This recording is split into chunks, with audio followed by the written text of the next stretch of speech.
Alrighty. Hi, everyone live. Thank you for showing up and being live with me. Anyone catching the replay, thank you for registering and being a part of the conversation. My goal with any of the CEO conversations, I hold them monthly, is to bring true, actual, current conversations that I'm having with my clients, with colleagues. I'm having some with my own coach to the forefront. These are all topics that I think need to be had in larger community. These are the things that, yes, sometimes we talk about strategy, sometimes we're getting into metrics and analytics and what do we do about it and how do we build funnels and yada yada. But also, how are we holding the business? How are we holding ourselves in the business and making it so that we're not losing our sanity, we're not losing our health, we're not losing out on the joy and the fun that gets to come with life. So anytime that you register for one of these, I'm always celebrating the hell out of you. Whether you show up for the replay or for the live, I think this is one of those conversations that feels really uncomfortable. Like today, we're talking about navigating the internal growing pains. So when business is working really well, right? You've got more clients than you're used to, or the workload is heavier than it's been in the past, or you're looking to hire your first or second or third employee or contractor. Things are working, right? Things are going really well. You've got the highlight reels, you've got the success, but inside it can feel a little bit like a mind fuck of, I didn't think it was going to be like this. I didn't realize there'd be so many things kind of coming and going, and how do I navigate that? And how do, Darnell, yep, how do I navigate that? How do I deal with that? And this is one thing for me, personally and professionally, we don't talk about it enough. We don't talk about how, yes, business is hard, but like, what does that mean? What does that actually look like in the day to day? So, my goal for today is to have this very honest conversation of different things that I've gone through and things that have helped me and also things that have helped my clients through different periods. So any questions, any comments, stick them in the chat, especially my ask for anyone live, especially when we get towards the second half and we're talking about tools and resources and things that we've tried. This is a conversation. This is not just Chrissy yapping at you for, 45-ish minutes. Brainstorm, crowdsource, like let's bring all of the things together. So please feel free to put them in the chat. Also, this is being recorded. So if you would like to come off mute, just know you can absolutely chat verbally, but it will be recorded and shared out with everyone who's registered. So just FYI. But that's where we're going today. That's what we're going to do over the next 45-ish minutes or so. I do want to take a minute for housekeeping because I always forget this. For anyone who does not know me, hi, hello. I'm Christy Mellinger. I am a business coach and consultant for primarily women service providers and founders. I help them run their businesses better. I help run businesses more efficiently, more effectively, and with joy. My whole mission is to make the world a better place. And one of the biggest ways I can do that is by getting more money, power, and influence into the hands of women through business. I love the complexity and the ebb and the flow and the messiness of business. So that's my jam. I also love to chat and talk about all the things, hence CEO conversations on a monthly basis. The replay will be sent out today for anyone if you're not able to stay the whole time or not. Darnell is such a supporter of women. I love it so much. The first time we ever talked, he was like, I love this. So yes. And then I do have a little giveaway. I give away a mini coaching consulting session every month. So if you would like to be entered, there are two ways to do that. If you are live with me, just stick your name in the chat and I will put you on the list for the drawing this month. If you are catching the replay, just send me a quick email with a takeaway or a tool or something that you're going to utilize off of today's training, and I'll enter you into the August drawing. It's a 30-minute free coaching consulting strategy session, basically. So that is it. All right. So now that I'm done housekeeping, let's get into navigating internal growing pains. What do I mean by that, first and foremost? This can be any scenario in business where you are being stretched, where it feels like you are hitting up on edges and it probably is intensely uncomfortable. It can be a mind fuck, right? Like I said, it can be anything from you're hiring your first VA to you're giving a team member, whether it's a social media manager, VA, OBM, whatever it is, you're giving them more responsibilities, which means less is on you. There is less control. We all love this, right? Giving away projects, giving away responsibilities to somebody else. So it could be expanding your team. It could be pivoting in what you're being known for. I pivoted my business about a year and a half ago, and that was an intense growing period. It had a lot of habit, behavior, and belief shifting, some identity work on my part. So we're talking about that as well. And then it can also be as simple, right? Air quotes, as simple as you're booked out for the first time, or you're booked out for the first time in a long time, and your workload looks different, or you have a different project where maybe you're a little bit more hands-on implementation where you hadn't been in the past. So, what you're doing and what your capacity looks like from a day-to-day basis might be very, very different. I give a lot of examples. It works for me, and I think a lot of people learn well that way. I started a fractional COO gig a couple of months ago. It was a pivot from being a strategy partner for a client to being their full-on CRO, COO. So my days look very different. There's far more hands-on in the business work. And it's amazing and I love it. And the first couple of weeks of that, managing that with my other clients, with business development in general, with life and dogs and HOA and all that kind of stuff, it felt like, oh my gosh, I hit this level of success. I'm so happy. And also, like, what am I doing wrong? Right? Not getting to the LinkedIn engagement, not being as active in communities as I'd like to be, not getting my walks in, not falling back into bad habits from corporate days. So these internal growing pains can look like a variety of things, not even just the like 3 or 4 examples I gave, but it's these periods where we are being stretched from our self-leadership, from our leadership of others, from the way that we are showing up, and also just how we are holding and being in our business and being in our lives. And I think the thing that we forget or downplay or ignore because it's easier is that these are really good periods. Like these are signs of success. We like to, especially in America, because go, go, go, capitalism, rush, rush, we gotta, like, great, you can celebrate for half a second and you better be hauling it to that next goal. We forget to celebrate. We forget to say, how lucky am I? How fortunate am I? How freaking proud of myself am I that I made it to this point? That I made it to booked out, that I made it to hiring an employee, that I made it to the point of I can't handle all of this on my own and I'm going to give it to somebody else. Be grateful for that. Be excited for that. Be satisfied with that. Be whatever your word of choice is or emotion, and like sit in that, right? That's one of my tools is to try try. Sometimes it's just a try. But to sit in that gratitude of how awesome is this?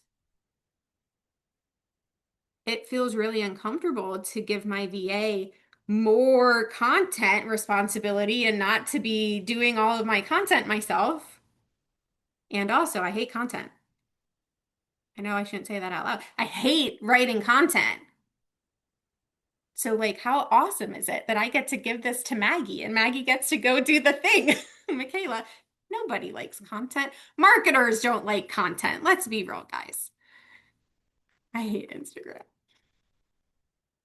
But I think one of the things that we forget is yes, it's messy. Yes, it's painful. Yes, it feels deeply uncomfortable when we sit in the wait a minute here. You want me to give my content to somebody else, okay?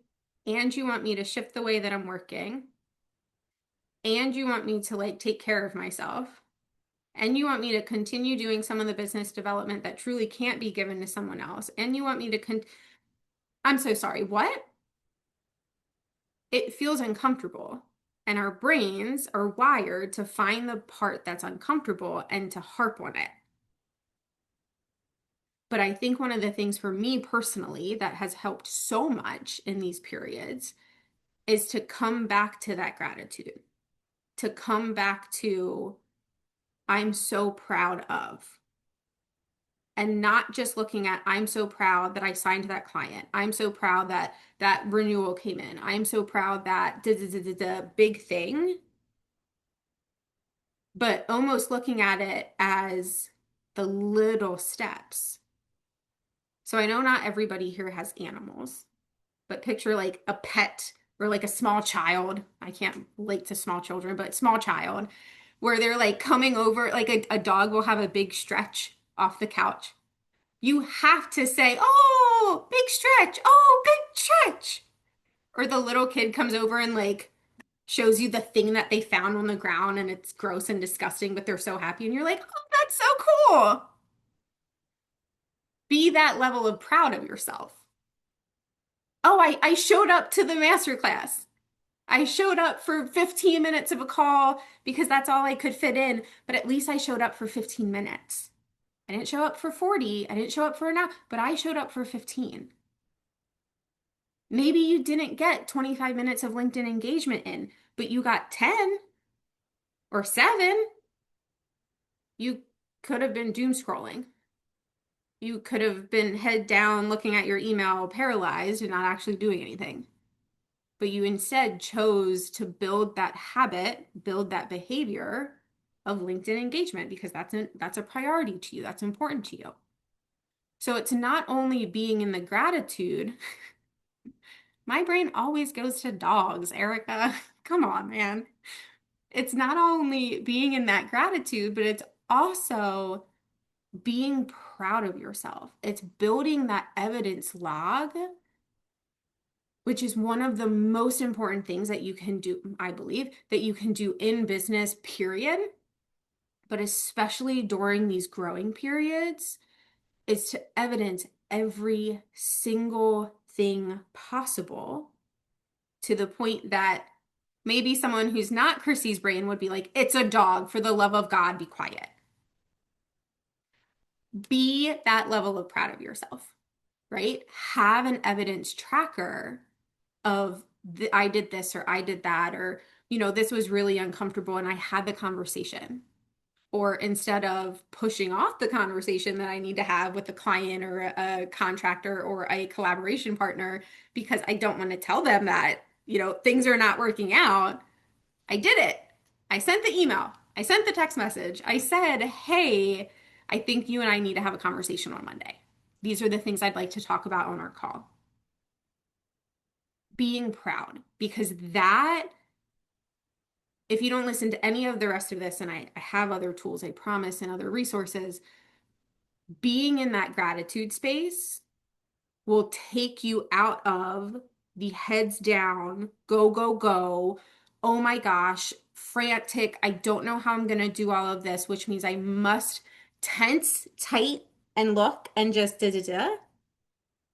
Practicing that gratitude, practicing that evidencing will help you just remove yourself a little bit. And that little bit of detachment or space is going to allow you to make shifts, to make it so it doesn't feel like you're constantly being stretched and that you're instead being invited into growth. That was a lot of information because I got very excited about it. So I'm going to check my notes that I haven't missed anything.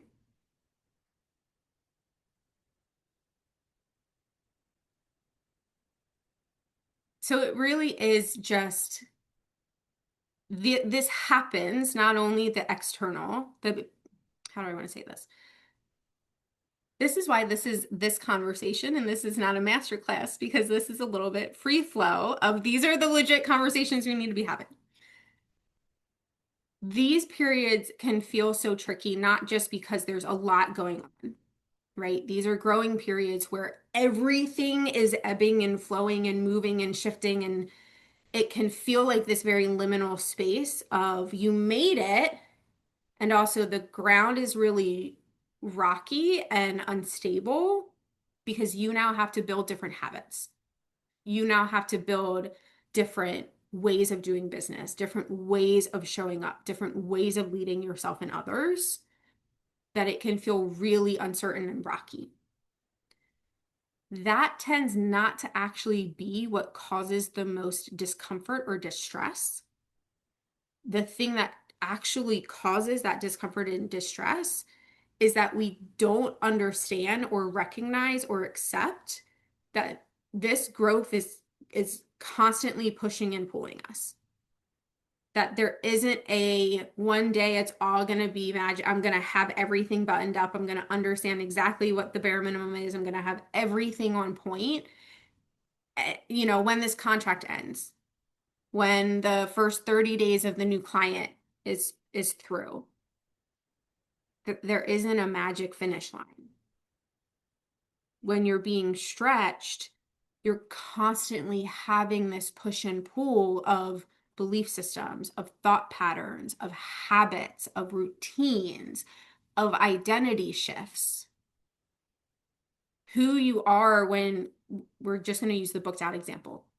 Who you are when you have 15 hours to do business development a week because you aren't quite as booked out in clients versus who you are when you have 4 hours of business development and you are deciding what your priorities have to be and you're implementing and actioning them differently. That's an identity shift that goes beyond, oh, I'm somebody who's booked out. Oh, I'm somebody who only has 4 hours. You become a little bit more cutthroat. You become a little bit more diligent. You become more discerning of what the actual priorities are. And that can feel like a really big shift depending on who you were over here with 15 hours. If you were saying yes to everything, and all of a sudden you go from 15 hours to 4 hours and you have to say no to a heck of a lot more, that's not just tapping into the structure of, okay, I have to practice saying no. I have to practice saying, unfortunately, I can't attend. Thank you for thinking of me. It's also the belief of, is it okay for you to say no? Is it okay for you to say, hey, actually, I can't do that collaboration, or that doesn't really align, or that's not where my business is going right now. That's not my focus, etc. So it's this constant growth, not only of the habits that you're doing, but who are you? Who is fill a name? What do you say yes to? What do you not say yes to? And I think that's really where we get in trouble and get stuck in the misery, quote unquote, the misery of these growing pains is if all we're looking at is how do I make it through? How do I suck it up? How do I force myself to get better without focusing on the fact that these are deeply internal? Yes, there are external strategies. Yes, there are things that we can do. Yes, we're going to play with our calendar boundaries. Yes, we're going to do da da da da da.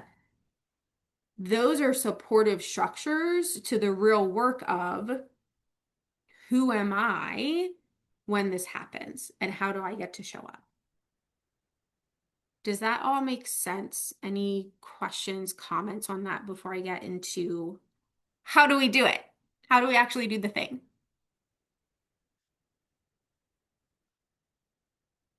Perfect. So, as far as how do we navigate this without losing our sanity, without feeling like maybe I don't want this level of success. Maybe this is not the thing that I want, right? Maybe I don't want to be so busy I have to hire somebody else. Maybe I don't want to run an agency. Maybe I just want it to be me and it just kind of sits here. And I'll figure out the money or I'll figure out the autonomy or I'll figure out whatever it is that I wanted.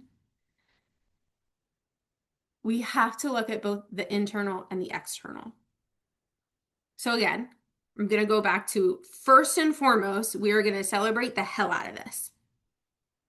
The fact that not only did you do the thing to get you to where you're at, but also celebrating that you are taking time, that you're not just pushing through. Whatever that celebration looks like to you, right? Sitting in that gratitude. One of my favorite things, and my husband and I actually started doing this a couple years ago because of some dog family situation, personal stuff. We play the grateful game. One second, Darnell. We play the grateful game every single day, where we each have to list off 5 things that we are grateful for. And it's, maybe it's like a 6, 7 minute game, right? Because yes, we play for our dog, so there are 4 creatures talking. That's the level of that's the level of dog momming we are here. But it's a few minutes to sit in what are we grateful for? And it can be, right? It can be as simple on the rough days of I'm grateful to go for a walk with my family. Ah, Darnell, I love this. I'm grateful to go for a walk with my family. I'm grateful that I had a really great conversation with a client today. But I would encourage you to go deeper. I'm so grateful that I'm going to pick on you, Darnell. I'm so grateful that Darnell came to my call today because I got to see his face and he made me so excited to be here. Really getting into the feelings and the specificity, the details. And then also adding in a proud game. What are you proud of? Name 3 or 5 things. My husband and I do this as well. What are 3 things that you're really proud of today? And we try hard not to make them all be outcome based, right? So it's not always, oh, that sales call this morning converted. I'm really excited. I'm proud of myself. It could be things like, I felt some anxiety because it's been 2 months since I've held a live session. I'm proud of the fact that I got my butt outside instead of sitting at my computer for the whole hour leading up to this and being like, oh, okay, am I prepared? No, I went outside. I checked the 15 peppers I have in my garden. I have 15 peppers, guys. But it's things like that, adding in those elements of detachment, getting out of the weeds, getting focused on how this is all success taking you to where you want to go. Those are 2 of my favorite things that really truly help ground and anchor back into this is where I want to be and this is all working out for me. Darnell. So some of my favorite ways to celebrate food. I really love food, so we will go out to eat a lot. But also activities. I love to hike. So sometimes they are human only hikes because my dogs are 12 and they can't do the inclines. Sometimes it's going out for with a friend. Sometimes it's I read a lot and I tend to borrow books from the library. Sometimes it's buying a specific book. It's actually going to Barnes and Noble and just like being in Barnes and Noble for 45 minutes and trying desperately not to buy 1,800 books, but just their experiences. So for me, it's a lot of food, it's a lot of reading, it's a lot of doing things that are not quite routine, but also don't feel like, oh, we have to go to the Greek place that's 55 minutes away. There's a really good burger joint. Let's go grab, not even burgers, let's go grab the mozzarella sticks there. Something that just feels a little bit special that isn't a huge thing. Hmm. How do you distinguish between gratitude-based appreciation and celebration-based appreciation? That's a really good question. I don't know that I do. Why separate, feel free to come off mute if you want to chat about this, but why separate out celebration versus grateful? If I'm grateful for something, I want to celebrate it as well. So that's an interesting question. I'm going to shoot it back to you if you want to give that answer. But for me, it's all just kind of celebration. Yeah, I think the idea was when you were talking about ways to be grateful and how important gratitude is, and then you had changed over to I think like make sure you celebrate things at the same time. So I guess it was more around like you know you flowed from that topic to the other one, so I didn't know if they were like synonyms or if there were really different ways to distinguish. So that was where the question was coming from. Gotcha. Okay. Sorry about that. That did flow without any kind of demarcation. The gratitude for me is a more consistent daily, multiple times a day practice, whereas celebrations, the way I like to think of it, celebrations are kind of marked, if that makes sense. It doesn't always have to be like, oh, I'm celebrating on Friday, or sometimes a celebration is a dance party. Um, What I don't and have a good answer for you. now Now that you say it, I'm thinking like more like gratitude is more of something that like a proclamation that you make. Like you're saying it, you're exclaiming it probably with someone else so that it's like out there and done.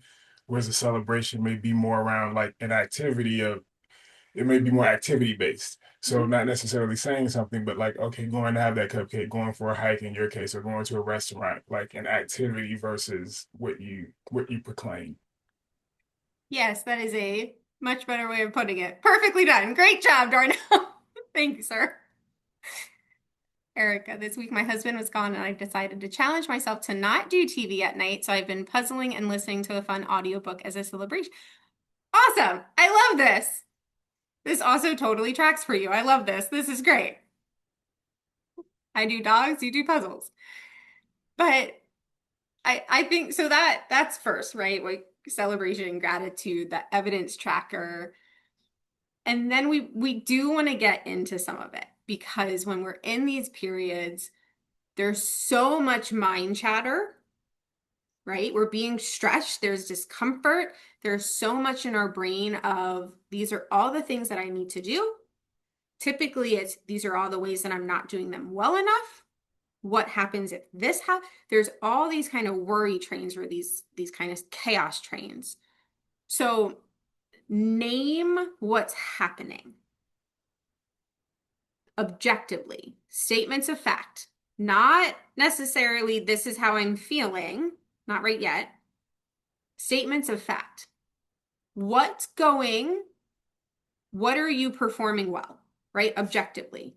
Are your clients satisfied? Are you on time with your deliverables? Are you on track with what you're supposed to be working on? What are you struggling with? Are you not getting to business development? Are you telling your VA that you're going to give them something? And then, like 3 weeks later, after they've pinged you 18 times, you send it to them. Are you not putting boundaries in place? Are you allowing scope to creep? Right? So, what is objectively going well? What is objectively not hitting where it needs to hit? What are you struggling with? What are the thoughts that keep coming up? What are the habits, kind of those bad habits that you keep falling back into? again, I still have some corporate conditioning of when things get really hot, I'm going to be heads down.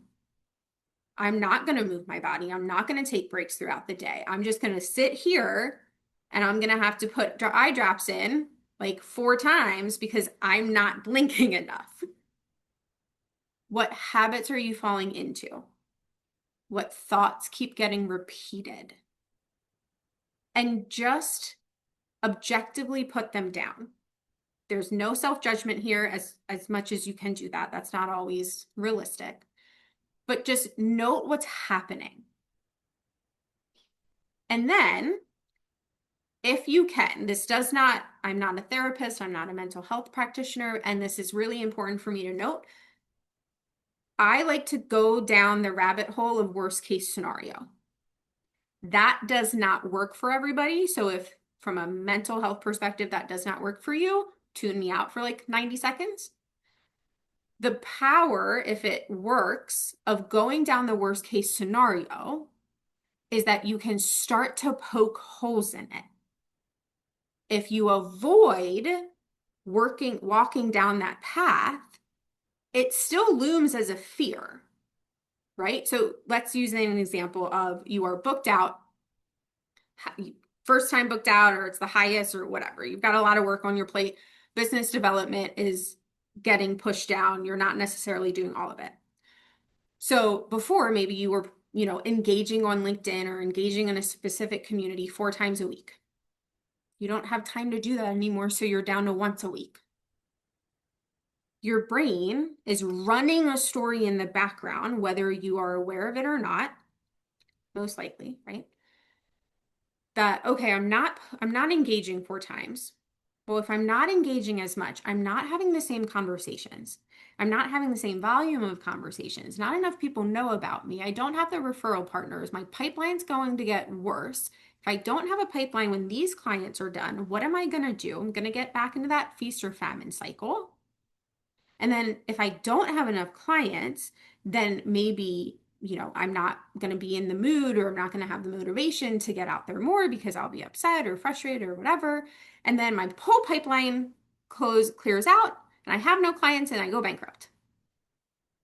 I have a lot of clients where that's the story, right? If I don't keep doing all the business development, then obviously the pipeline's going to dry up and the business is going to go bankrupt. Name it. Walk through the steps. Take the time to do the really annoying, these are all the things, right? And then when it's named and you can see the progression of if you don't do this one thing the exact same way that you've been doing it, then it's all going to go to hell.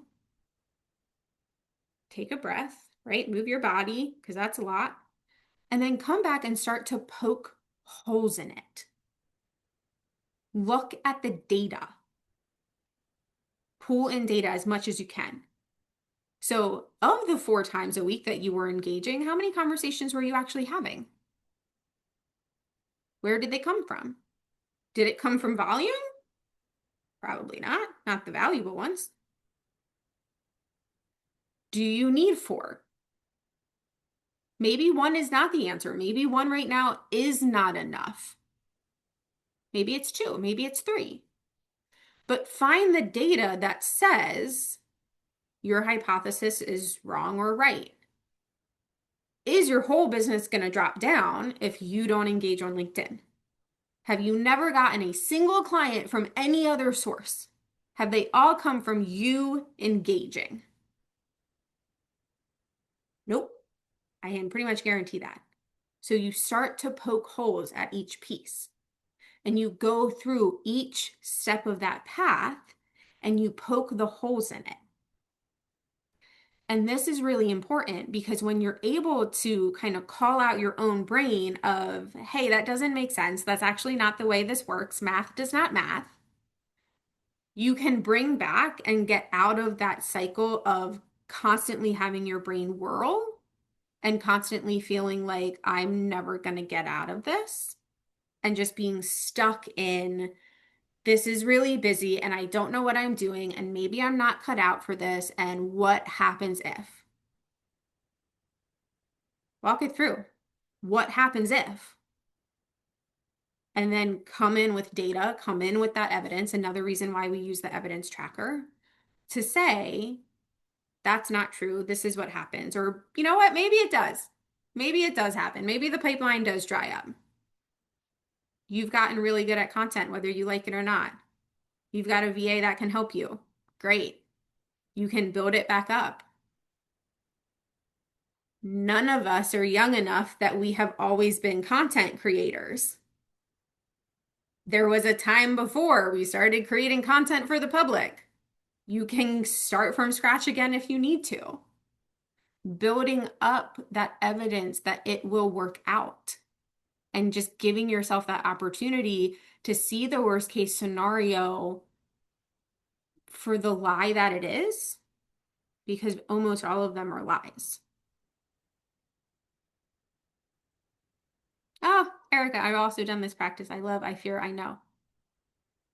That's a great, concise way to name it. I'm learning so much from you guys today. That's such a great way to name it. That, I think, is one of the things that have helped me, that has helped some of my clients a lot as well, is just naming what's behind it. Another thing, because again, we want the internal and the external, is we've got to name it. And then we need help with it. Whether you are a solopreneur who's been a solopreneur for 20 years now or not, we are biologically created to need community. It might not be that you need 50 people in your community, that's fine, but we need external support. So, one of the things that I recommend for everybody is to have some kind of accountability partner, some kind of check-in partner, someone who is ideally not your partner, not, your significant long-term whatever. Someone in the business world who you're comfortable with. One, from an actual accountability perspective. Hey, Michaela, these are the 3 things that I have on my plate this week. And the one that's going to kick my butt is this. Can you just check in with me on Thursday and see how I'm doing with it? It gives us, again, that opportunity. I love you guys.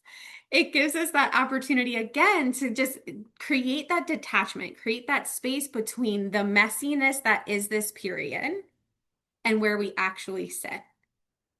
Right? It gives us, if we want to think about it a different way, it gives us that anchor or that tether while everything else is moving. We are sitting here and we are firmly rooted in because we're getting people to help us get out of this and get more into this. Another thing with accountability partners, which is going to be even more helpful than just, hey, can you check in with me on XYZ? Share your yellow flags. I have a client who, when things get really, really busy and she is deep in the weeds internally and externally, she goes quiet. And I won't hear from her for a whole week. Sometimes she like pushes our sessions. That's a yellow flag. So when we started working together, she said, hey, if I go quiet for more than like 4 days, ping me. Just check in. Because that's a yellow flag for her that she's falling back into those habits. So find when you're working with that accountability partner, and it can be a coach, it can be a biz bestie, it can be whatever.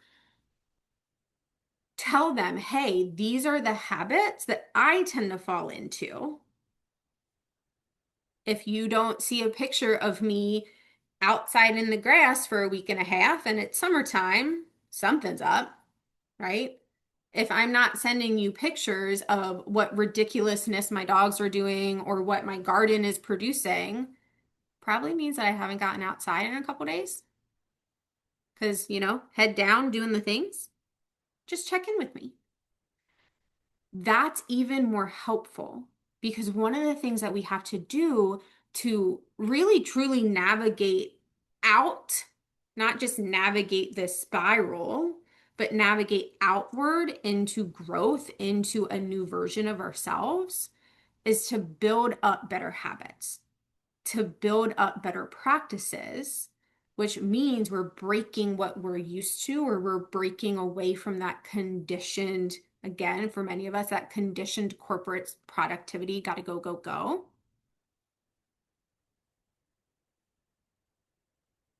Oh, that is not a thing I knew about Forge. Darnell, that's awesome. A group of two plus accountability partner is accountability circle. I love that.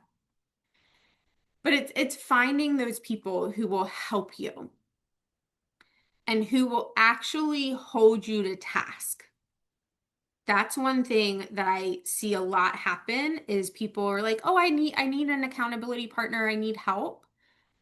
And there's a check-in and then that's it. So really find, like, vet your accountability partners is what I'm trying to say there. Make sure that they are going to follow through and that they know how to do that for you, that they know what that actually looks like. And sometimes I like it to be someone who's not your romantic or long-term partner. Sometimes it needs to be, though, right? Because yes, we are business owners. Yes, we are talking today about the business, and we are humans. And we fall into habits that are unsupportive of our humanness. I fall into not eating enough food when I'm really busy or going for not enough protein, right? I'm a woman in my late 30s. Protein is more and more important. So Erica's like, yes, ma'am, you and I need to talk. My my husband will full on text me at lunch and be like, hey, proof of what you're eating today. And it sounds silly and it sounds ridiculous. And it reminds me, oh, whew, it's actually 2 o'clock. I fed the dogs. I didn't feed me. Okay. And I go and I get my food. And again, it's just building in those habits, building in that support that's going to actually help you build something better. So it's a lot of getting back to basics, right? It's community building, whatever that specifically looks like, whether it is Forge, if you're in that, whether it is an accountability partner, whether it's a community. It's getting back into supporting you as the human, not just you as the business owner and not just the business. What do you need? You need food, good food. You need water. You need movement. Erica tells me that we need many other things, but I'm going to leave it at that. You need food, you need water, you need movement. Building in those habits, especially because, and sleep, especially because so many of us fall into corporate go, go, go hustle habits that makes us far more susceptible to blowing in the wind with everything that's going on. But if we are coming home, right, I like to think of it coming home to myself. If I'm coming home to myself and I am building in safety and security, that all of this mess, all of this messy growth and internal chaos and the like, what and the F is happening, it's all going to work out because I'm fed and I've slept and I've moved my body and I've checked in with my person and I've had enough water today. I think when we're in business in general, but especially when we're in these really busy seasons where we're getting pushed and pulled and stretched really, really thin, we forget the power of the basics.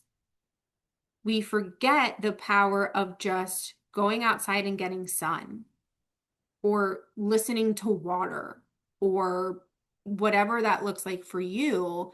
But we think that it always has to be about how do I change my calendar? How many days do I take off? What are the boundaries that I'm setting? How am I communicating?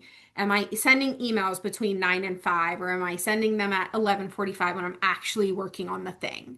But I don't want that to be seen. The first one of the biggest steps is going to be taking care of the human.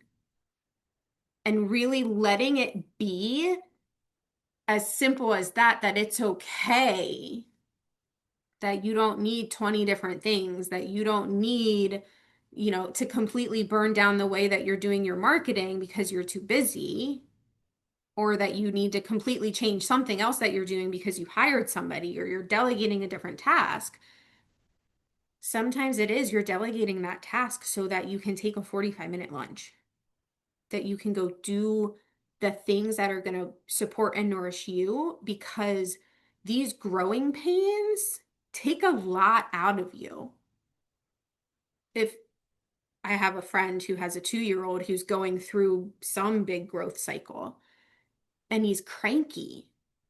He's the happiest kid I've ever met, and he's cranky. And he just gets really irritated because his body is changing so much. He needs more fuel, he needs more rest time.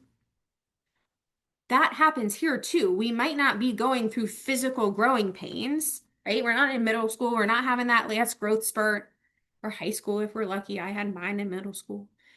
We're not going through that, but we are still going through that growth of who am I? How am I showing up? We need to give ourselves more space. We need to give ourselves the basics of what do you need as the human who is facilitating this growth, who is experiencing this growth, who is going through it.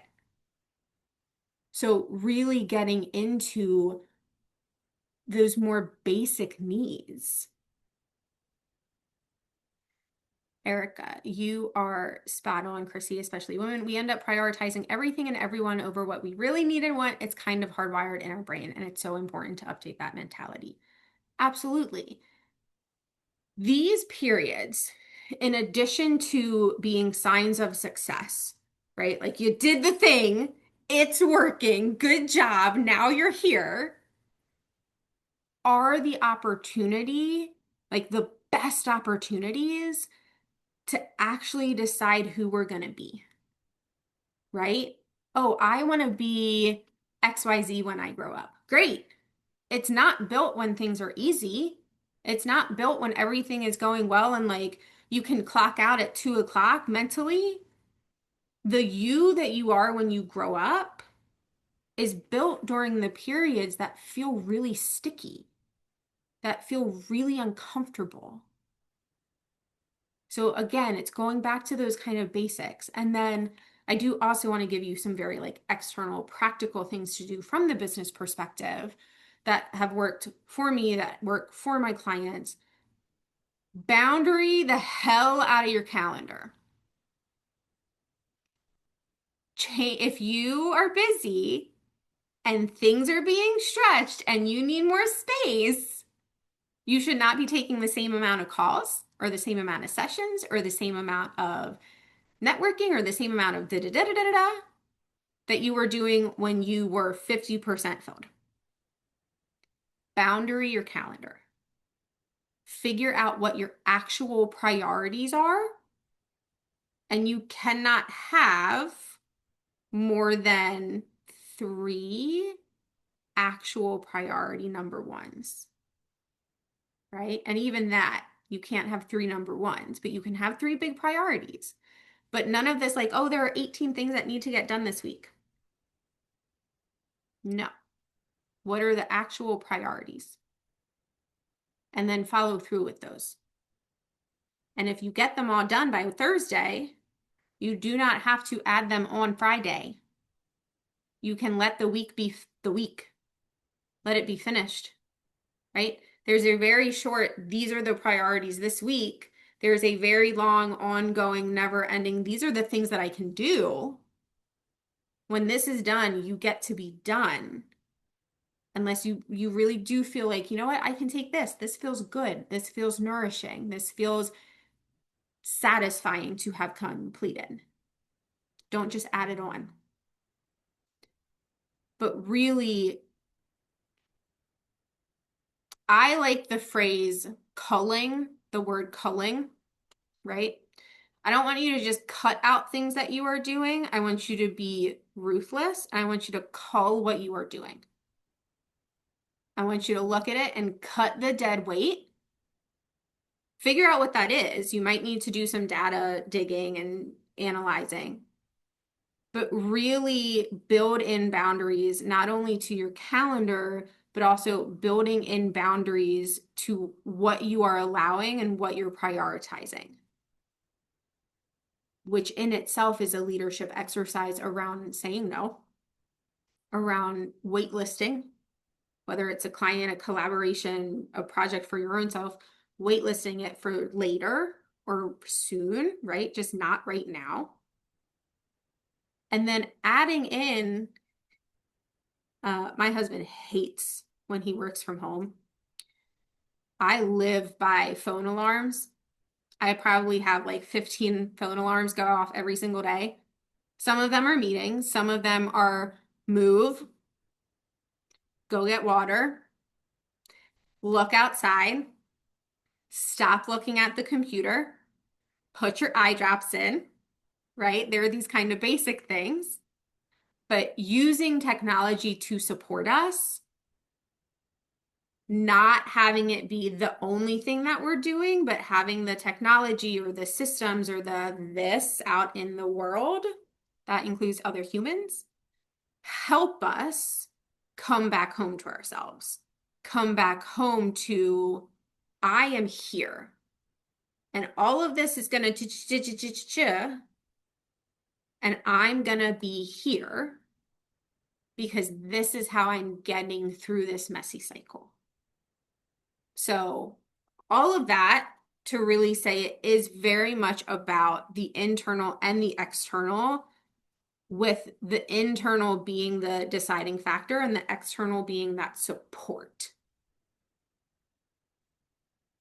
Any questions, anything that anyone wants to add, crowdsourcing as far as like what you do to help during this, feel free to come off mute if you don't want to put it in the chat. Yeah, I can say a few things then to that. Um, that I think one of them, in addition to the accountability topic that you were talking about, is on the other side of the spectrum of like of having this very bulletproof mindset of just like, you know what? Even if it all fails, even if to your point, Chrissy, it all goes to like if your mind goes to like super worst case scenario and you're poking holes in all of that logic, like I personally, me, the person Darnell, have to believe, I have to brainwash myself into believing that no one is coming to save me. And I'm a hyper creative person, hyper resourceful. I will never have tried everything that I possibly could to yield any type of success on any given topic. It's impossible to because there are too many different ramps and too many different things that you could do. And if I know no one is coming to save me and that I'm hyper creative, then I will always figure it out. Um, and you have to be your own best friend if you're going to be your own worst critic, conversely, concurrently even, and to say, you know what, I got so many examples of things that I've attracted into my own orbit or aura, whatever it may be, or luck meeting preparation. I mean, luck as Oprah explains it, of like, preparation meets opportunity. All of those things, all of those examples that I can refer on from the previous 42 years and be able to say, okay, well, I've got proof of it. There's that data that you were talking about, Chris. I've got it. I've got tangible examples that I can refer to. And you made things happen. You made something out of nothing.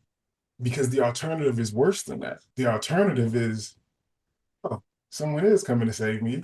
I'm going to start waiting on government handouts. But the circumstances that I find myself in are inescapable somehow, that I'm going to be a victim of this whole thing.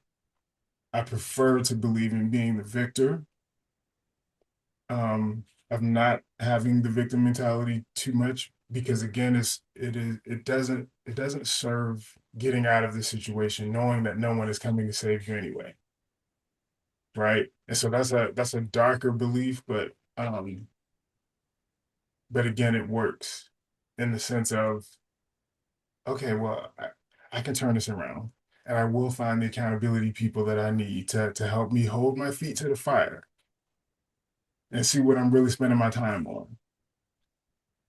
So just wanted to add that in terms of like that's one of those things. I'm just like, if I don't believe it that day, I still got to wash myself into doing it. And why wouldn't you believe that you are a powerful creator? And if you haven't been told that you are, to everyone here, it's just like, okay, it's kind of like wearing a smile. Eventually, you'll start to feel better, it's even if you don't.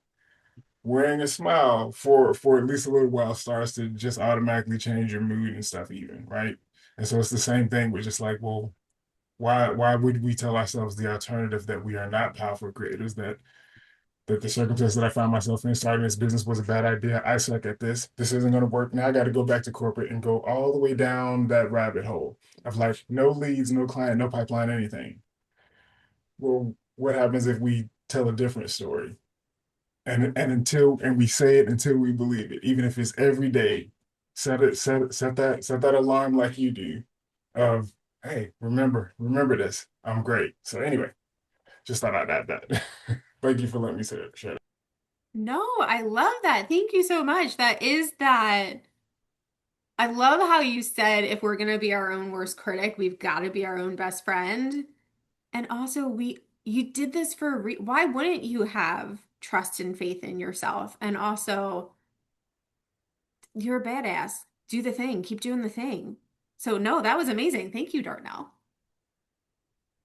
Yeah, Erica, happy to do it. Happy to. And that's to everybody here. We bet on ourselves. We bet on ourselves, man. We took the leap. That's like such worth celebrating every day.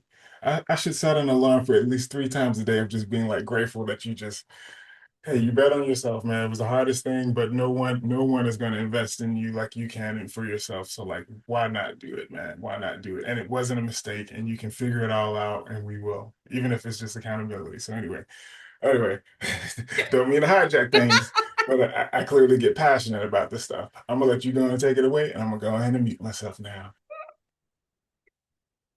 Erica, you were unmuted for a second. Is there I anything you want to know. I add? have to pop off because I have 2 o'clock meeting, but I was just say I totally agree with you, Christy, in the sense of how do you find your own self? I mean, you and I have talked about this so many times, but the thing that I always find very helpful is I have a list of non-negotiables, like things that no matter what day it is, I will always do because I know it makes me a better person and it makes me happier. And I always talk about with even the way that I set up my business, and I know you and I've talked about this, is even like pre-framing it. Like even if you don't have the busyness that you want, fine, even, but start living your day the way that you want it to go, even in the busy times, because once you get used to it, your body is going to crave that and you're going to almost like override those patterns that you've wanted to override in the busy moments. So in the lulls, like practice what you want your busy moments to look like. Just practice it. Like do whatever the things that you want to do in those time frames and kind of enjoy it too. Like I think that a lot of entrepreneurs like, oh my God, if I'm not busy, like I'm doing something wrong. Like the ebbs and flows are the best part about business. So like in the lows, just like relax. Enjoy a little bit more. It's fine. Anyways, that's my last piece. Thank you, Chrissy. I gotta run. Talk to you guys Thank later. you. Oh my gosh, this was so great. And this is why I think it's so important to crowdsource, right? Like we have so many different ideas and different approaches to things. So thank you guys for you did not at all hijack Darnell. This was perfect. But thank you so much for showing up, for having this conversation, and for just I think there's a vulnerability when we talk about anything in business, especially on the internal side. So I really just want to celebrate you guys for showing up, for being here, whether it's live or catching the replay, and for doing this work. Entrepreneurship is not for the faint of heart. It's not the easiest thing going, right? Like I'm a firm believer that this is one of those personal development journeys that is like nothing else. So I just think it's really amazing that we're here today. The last thing I will say, because this even though I highlighted this, I forgot to do this earlier. I am going to drop 2 links in the chat if you are interested. One is the consult call, one is support options. these are free sessions. I love these. I'm hosting these every month for the foreseeable future. This is now baked into my business because I think this is just one of those ways that I can give back. If you are interested in working together, pop it in there. Or also just you have my email, connect with me. Um, I'm weird and share all the things, right? Like this is what you get in every version of Chrissy. So I'm just going to leave that there. I will send the replay out shortly, but just thank you guys so much for being here. Thank you for being lights in the world. And if there are no more questions, have a great rest of your day, and I will see you later. Bye, everyone.